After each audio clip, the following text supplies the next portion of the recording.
Dewa Matahari hanyalah kebohongan saja. Sudah sejak bertahun-tahun yang lalu, Loki mengklaim dirinya sebagai Dewa Matahari yang asli. Namun akhirnya mereka mengetahui fakta bahwa Yonkou Luffy lah pemilik kekuatan Dewa Matahari itu.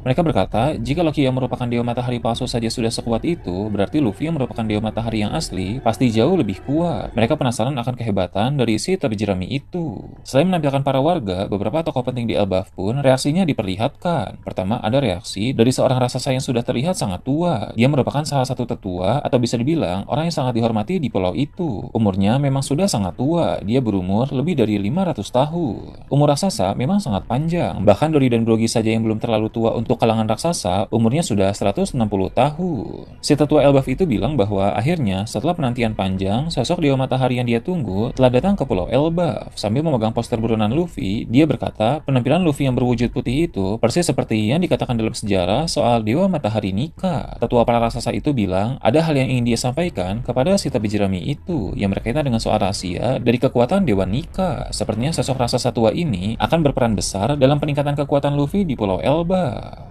Kedua, ada reaksi dari kapten suatu kelompok bajak laut raksasa. Jadi selain kelompok bajak laut Giant Warrior dan bajak laut New Giant Warrior, masih ada lagi kelompok-kelompok bajak laut raksasa lain yang juga cukup populer. Salah satu dari mereka diperlihatkan bereaksi terhadap kabar kedatangan Luffy kali ini. Dia bilang bahwa dirinya sangat bersemangat menunggu si topi jerami itu yang katanya lebih kuat dari Loki.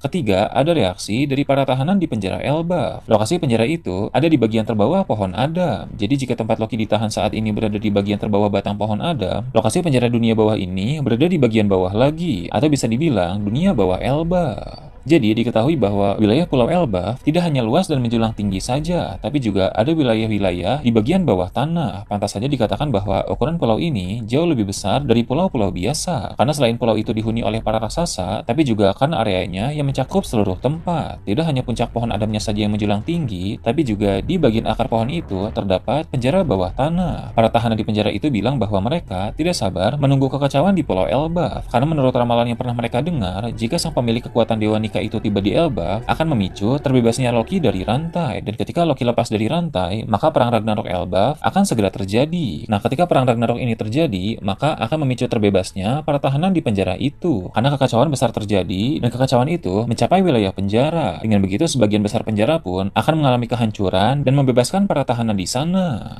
Keempat, diperlihatkan istana kerajaan Elbaf. Di suatu kamar, ada seorang raksasa wanita yang terlihat sedang ketakutan. Entah siapa wanita ini, tapi yang jelas dia berasal dari kalangan para bangsawan, karena tempat tinggalnya saat ini ada di istana utama kerajaan Elbaf. Dia sepertinya adalah putri raja saat ini. Raja Elbaf sekarang memang adalah raja baru pengganti ayah Loki, karena dia sudah mati dibunuh oleh Loki itu sendiri. Sang raja baru ini memiliki seorang anak perempuan yang kini berstatus sebagai tuan putri. Sambil gemetar, dia bilang ramalan kuno akan segera terjadi bahwa Ragnarok akan melanda Pulau Elba. Dalam mitologi Nordik, Ragnarok adalah pertempuran yang luar biasa, dan tentu dalam cerita One Piece ini juga Ragnarok kurang lebih adalah hal yang sama. Itu adalah perang besar yang akan melanda Pulau Elbaf dan tentu menimbulkan kehancuran, sehingga banyak korban akan berjatuhan dan kerajaan Elbaf berpotensi runtuh.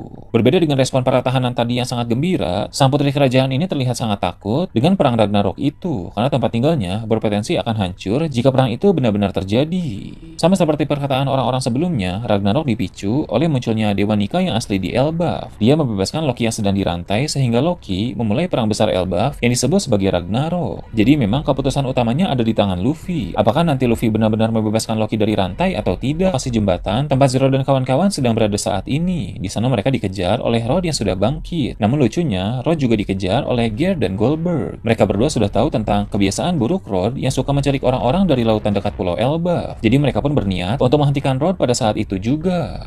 Seperti yang bisa kita lihat dalam chapter yang lalu, Goldberg tampak berlari sambil mengangkut kapal Tosansani. Saat Zoro melihat ke belakang, dia pun dapat melihat kapal itu. Zoro refleks langsung berbalik ke arah para raksasa itu. Dia berasumsi bahwa kapal Tosansani dicuri oleh para raksasa. Zoro pun seketika menebas Rod di sana dan membuat raksasa itu benar-benar tumbang kali ini. Setelah itu Zoro pun berniat menebas Goldberg yang sedang membawa kapal Tosansani. Gear pun mencegah hal itu dan dia bilang bahwa mereka adalah bagian dari aliansi Luffy. Mereka ini adalah anak buah dari Hairudin. Sanji Sanji yang mendengar Gear bilang begitu langsung percaya, karena Sanji terpesona dengan Gear yang merupakan raksasa cantik, sedangkan Zoro masih merasa skeptis, mengingat sebelumnya mereka sempat diculik oleh seorang raksasa asli. Untung saja Hairudin tiba di sana tepat waktu. Hairudin bersama Stansen yang sedang membawa rusa raksasa langsung menghentikan keributan mereka. Zoro dan yang lain pun akhirnya percaya karena memang mereka pernah berpesta bersama dengan Hairudin saat di kerajaan Dressrosa. Jadi mereka ingat bahwa raksasa itu bagian dari aliansi. Keadaan pun kini menjadi tenang. Goldberg bilang dia tidak berniat mencuri kapal Tosan Sunny. Dia justru membawa kapal itu dari ruangan Rod untuk dikembalikan kepada bajak laut topi jerami.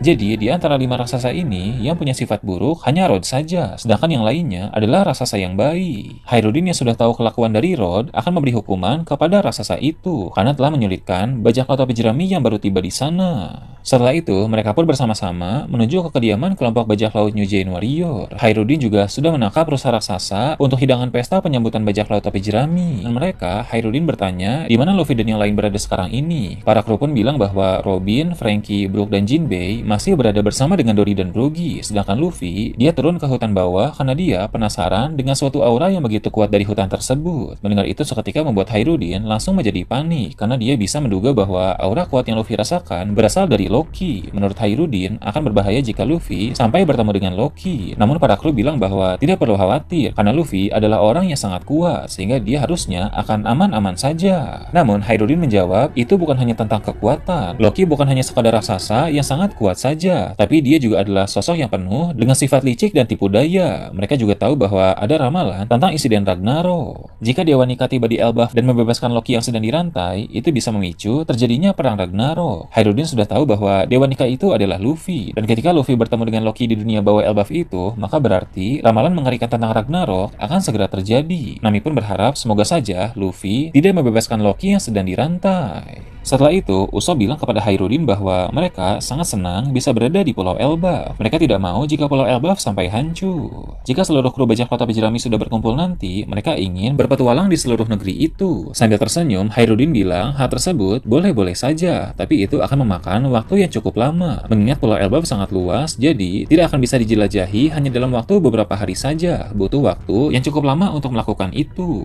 Menurut Hairudin, sekarang mereka sedang berada di salah satu wilayah Elbaf. Wilayah itu bernama Jotunheim. Seperti yang kita tahu, Jotunheim terinspirasi dari salah satu alam yang ada di pohon Yggdrasil dalam mitologi Nordik. Dalam mitologi tersebut, pohon Yggdrasil memiliki 9 alam. Itu artinya ada 9 wilayah juga yang ada di Pulau Elbaf, di mana salah satunya adalah Jotunheim tempat mereka berada sekarang ini. Akhirnya, mereka pun sampai ke kediaman Hairudin dan kawan-kawan. Setelah keadaan cukup santai, Hairudin pun mulai menceritakan sesuatu yang sangat penting. Sambil menunduk, dia bilang kepada Zoro dan kawan-kawan bahwa salah satu rekan mereka dalam armada besar bajak laut topi jerami yaitu Bartolomeo telah dihabisi oleh bajak laut Akagami. Hairudin bingung bagaimana harus menanggapinya. Di satu sisi, Bartolomeo adalah rekan, tapi di sisi lain, Shanks juga memiliki hubungan baik dengan para raksasa Elbaf. Zoro dan yang lain juga langsung kaget. Para kru terdiam seakan tidak percaya dengan hal itu. Zoro tahu bahwa Luffy juga merupakan teman baik Shanks, sehingga dia paham bahwa Luffy pasti akan bingung ketika mendengar berita itu nanti. Zoro pun di sana bilang, bagaimanapun juga Luffy saat ini adalah seorang Yonko. Sedekat apapun Luffy dengan Shanks di masa lalu, tetap saja dia harus menganggap Yonko lain sebagai musuh. Zoro pun bilang kepada yang lain bahwa jika nanti Luffy mendengar berita soal hal ini, Luffy harus tegas sebagai seorang kapten. Apalagi sekarang Luffy adalah Yonko. Jika sifat Luffy melunak hanya karena Shanks adalah teman di masa lalu, maka reputasi Luffy sebagai Yonko akan diragukan oleh orang-orang. Bagaimanapun juga, Bartolomeo adalah bawahan